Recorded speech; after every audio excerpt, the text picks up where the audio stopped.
दोस्तों नमस्कार, मेरा नाम है जितेंद्र कुमार। क्या सूरत और इंदौर जैसे हालात होने जा रहे हैं बनारस पर? दोस्तों आपको पता ही होगा कि बनारस से हमारे देश के प्रधानमंत्री नरेंद्र मोदी जी चुनाव लड़ते हैं और 2 बार वहां से सांसद भी रह चुके हैं। लेकिन सवाल दोस्तों ये उठ रहा है कि आखिर क्या सूरत और इंदौर जैसे हालात होने जा रहे हैं बनारस पर भी? ये आरोप दरअसल मैं नहीं, ये आरोप एक कॉमेडियन श्याम रंगीला, ये राजस्थान के रहने वाले हैं और प्रधानमंत्री मोदी जी की मिमिक्री करने के लिए जाने जाते हैं। तो दरअसल इन्होंने इच्छा जताई थी कुछ दिन पहले कि वो बनारस से चुनाव लड़ेंगे, पीएम मोदी के खिलाफ चुनाव लड़ेंगे। और उन्होंने ये भी बताया था कि वो चुनाव लड़ना क्यों चाहते हैं। बनारस से चुनाव वो इसलिए लड़ना चाहते थे, जो उन्होंने कहा कि सूरत और इंदौर जैसे हालात ना हो जाएं बनारस में भी, कि जनता वहाँ की जो है वो मतदान करने से वंचित रह जाए, क्योंकि 5 वर्षों में चुनाव एक बार ही होता है। तो हर देश के हर नागरिक को मतदान करने की इच्छा रहती है और ज़रूरत होती है।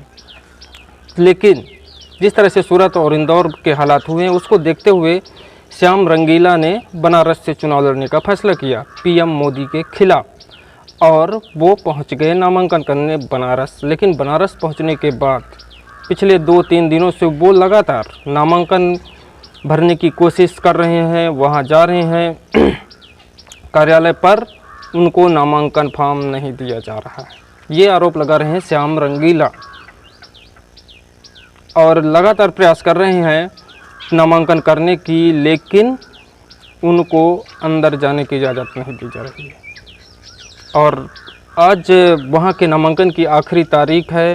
आज प्रधानमंत्री जो वहाँ नामांकन करने वाले हैं, पूरे देश के करीब 20 से ज़्यादा मुख्यमंत्री उनकी उसमें नामांकन रैली में पहुँचने वाले हैं। बहुत सारे बड़े बड़े मंत्री लोग भी वहाँ पहुँचने वाले हैं पीएम मोदी की नामांकन रैली में शामिल होने के लिए। लेकिन सुर्खियां बटोर रहे हैं श्याम रंगीला,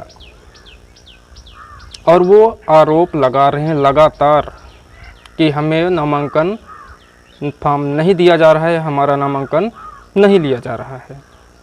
तो आखिर दोस्तों क्या सूरत और गुजरात जैसे वाकई में हालात हो जाएंगे बनारस के भी, और प्रधानमंत्री मोदी एक बार वहाँ से निर्विरोध सांसद चुन लिए जाएंगे?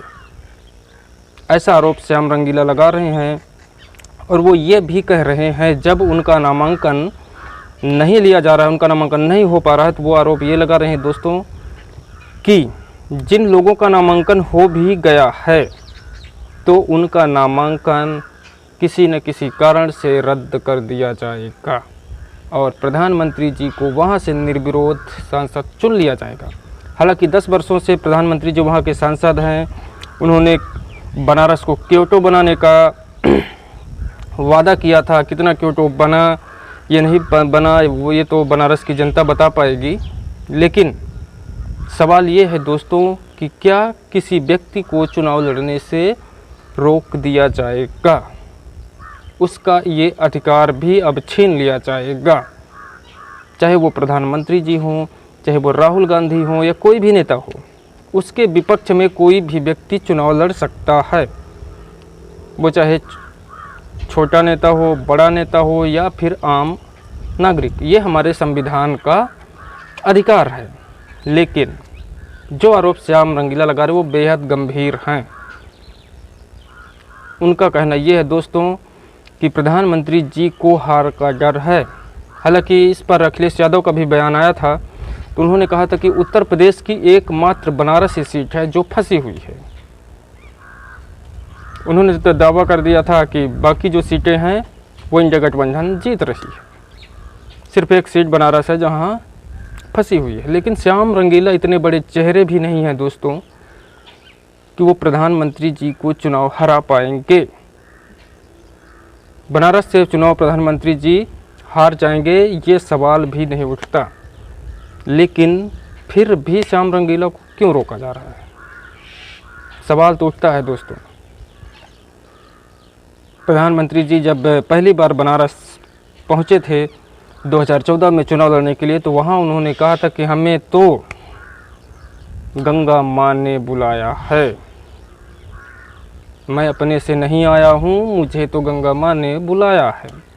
और खूब बड़े बड़े दावे भी किए थे। गंगा सफाई का एक प्रोजेक्ट लॉन्च किया था। हालांकि ये गंगा कितनी साफ़ हुई नहीं हुई है तो गंगा माँ ही जानती होंगी। पर सवाल दोस्तों ये है कि किसी भी व्यक्ति को चुनाव लड़ने से आखिर क्यों रोका जा रहा है, उसका अधिकार क्यों छीना जा रहा है। वहाँ दो चीज़ें हो जाती हैं ना दोस्तों। पहली चीज़ तो ये कि हर व्यक्ति को चुनाव लड़ने का अधिकार है। दूसरा, हर व्यक्ति को मतदान करने का भी अधिकार है। तो दो चीज़ें वहाँ, जैसे सूरत और इंदौर में हो गया दोस्तों, तो वहाँ एक खजुराहो की सीट भी आपने देखी होगी कि इंडिया गठबंधन की नेता का नामांकन ही रद्द कर दिया जाता है। तो फिर आखिर जो हालात जैसे सूरत में हुए दोस्तों, सबसे गंभीर मामला सूरत का था, तो वहाँ निर्विरोध सांसद चुन लिए गए। कांग्रेस के जो प्रत्याशी थे उन्होंने नामांकन वापस कर दिया अपना, बाकी जो प्रत्याशी थे उनका नामांकन रद्द कर दिया गया। किसी ने नामांकन नहीं किया। तो आखिर वहाँ की जनता भी तो ये सोचती होगी ना दोस्तों कि क्या 5 वर्षों में एक बार तो ही देश के लिए मतदान करने का अवसर मिलता है, उसको भी छीन लिया जा रहा है। क्या कोई भी ऐसा व्यक्ति नहीं होगा सूरत में जो मतदान करने का इच्छुक नहीं होगा? इच्छुक तो होगा ना दोस्तों, लेकिन जब ऐसे हालात पैदा हो जाएंगे कि मतदान होगा ही नहीं, तो फिर जो फर्स्ट टाइम वोटर हैं दोस्तों, जो पहली बार वोट डालने की उनकी जो मनोकामनाएं थी, काफ़ी उत्साहित रहे होंगे कि इस बार मैं मतदान करूंगा देश के लिए, अपने देश के भविष्य के लिए, अपने रोज़गार के लिए, अपनी सुरक्षा के लिए, अपनी बेरोज़गारी हटाने के लिए मतदान करने की तैयारी में थे। तो आज उनको कितना बड़ा झटका उस वक्त लगा होगा दोस्तों। तो फिर अगर ऐसे हालात हैं, तो क्या अगर बनारस से प्रधानमंत्री जी निर्विरोध सांसद चुने जाते हैं, तो फिर बनारस की जनता क्या सोचेगी कि आखिर कोई भी तो ऐसा व्यक्ति होगा दोस्तों जो प्रधानमंत्री जी के काम से खुश नहीं होगा और किसी दूसरे नेता को मतदान करना चाहता होगा। लेकिन जब इस तरह के हालात हो जाएंगे कि मतदान ही नहीं होगा, तो फिर इससे बड़ी क्षति हमारे देश के लिए क्या हो सकती है। किसी के मतदान का अधिकार छीनना, किसी के चुनाव लड़ने का अधिकार छीनना दोस्तों, ये देश के लिए कोई अच्छे संदेश नहीं है। आने वाले वक्त के लिए ये बहुत ही गंभीर विषय हो जाएगा, क्योंकि मतदान सबका अधिकार है और 5 वर्षों में एक बार चुनाव आते हैं दोस्तों। हर व्यक्ति मतदान करना चाहता है, लेकिन जो विषय है, सबसे संगीन आरोप जो श्याम रंगीला लगा रहे हैं, उस पर ध्यान देने की दोस्तों ज़रूरत है। और समय आज, क्योंकि आज नामांकन का आखिरी दिन है, फिर इसके बाद आज से नामांकन वहाँ का बंद हो जाएगा। तो देखने वाली बात ये होगी कि श्याम रंगीला का नामांकन हो पाता है या नहीं।